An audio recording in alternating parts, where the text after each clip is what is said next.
ഇന്ന് ഈവനിങ് വീട്ടിൽ വെറുതെ ഇരുന്നപ്പോൾ ഭയങ്കര വിശപ്പ്. അപ്പോൾ നേരെ പോയി ഒരു സ്വീറ്റ് കോൺ എടുത്ത് അതിൻ്റെ തൊലിയെല്ലാം കളഞ്ഞ് എനിക്കിങ്ങനെ കുക്ക് ചെയ്യാതെ ഇങ്ങനെ സ്വീറ്റ് കോൺ വെറുതെ കഴിക്കാൻ ഭയങ്കര ഇഷ്ടമാണ് കേട്ടോ. അങ്ങനെ ഇഷ്ടമുള്ള വേറെ ആരെങ്കിലും ഉണ്ടെങ്കിൽ കമൻറ്റ് ചെയ്യണേ. അങ്ങനെ കുക്കർക്ക് തുണ്ടും തുണ്ടായി കഷ്ടാക്കി പിന്നെയും ഞാനത് ഉള്ളിൽ കഴിക്കാം കേട്ടോ. എനിക്ക് ഭയങ്കര ഇഷ്ടമാണ്. അത് കഴിഞ്ഞ് കുക്കർക്ക് കുറച്ച് വെള്ളം ഒഴിച്ചു. അത് കഴിഞ്ഞ് കുറച്ച് മഞ്ഞൾപ്പൊടി ഇട്ടു, ഉപ്പ് ഇങ്ങനെ മേലക്കൂടെ വിതറി കൊടുത്ത് കുക്കറെല്ലാം അടച്ച് ലോക്ക് ചെയ്ത് നേരെ ഗ്യാസിൽ കൊണ്ടുപോയി വെച്ചു.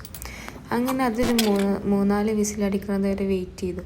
പിന്നെ രാവിലെ നമ്മൾ വെള്ളത്തിലിട്ട് വെച്ച അരി ഉഴുന്നൊക്കെ ആയിട്ടുണ്ട്, നാളെ ദോശയൊക്കെ അരക്കാൻ വേണ്ടിയിട്ട്.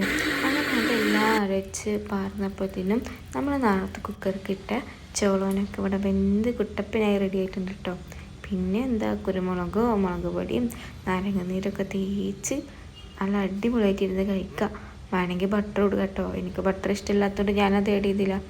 ബൈ ദ ബൈ, അതിൻ്റെയൊക്കെ വീഡിയോ എടുക്കാനും മറന്നു ഗൈസ്. Bye bye.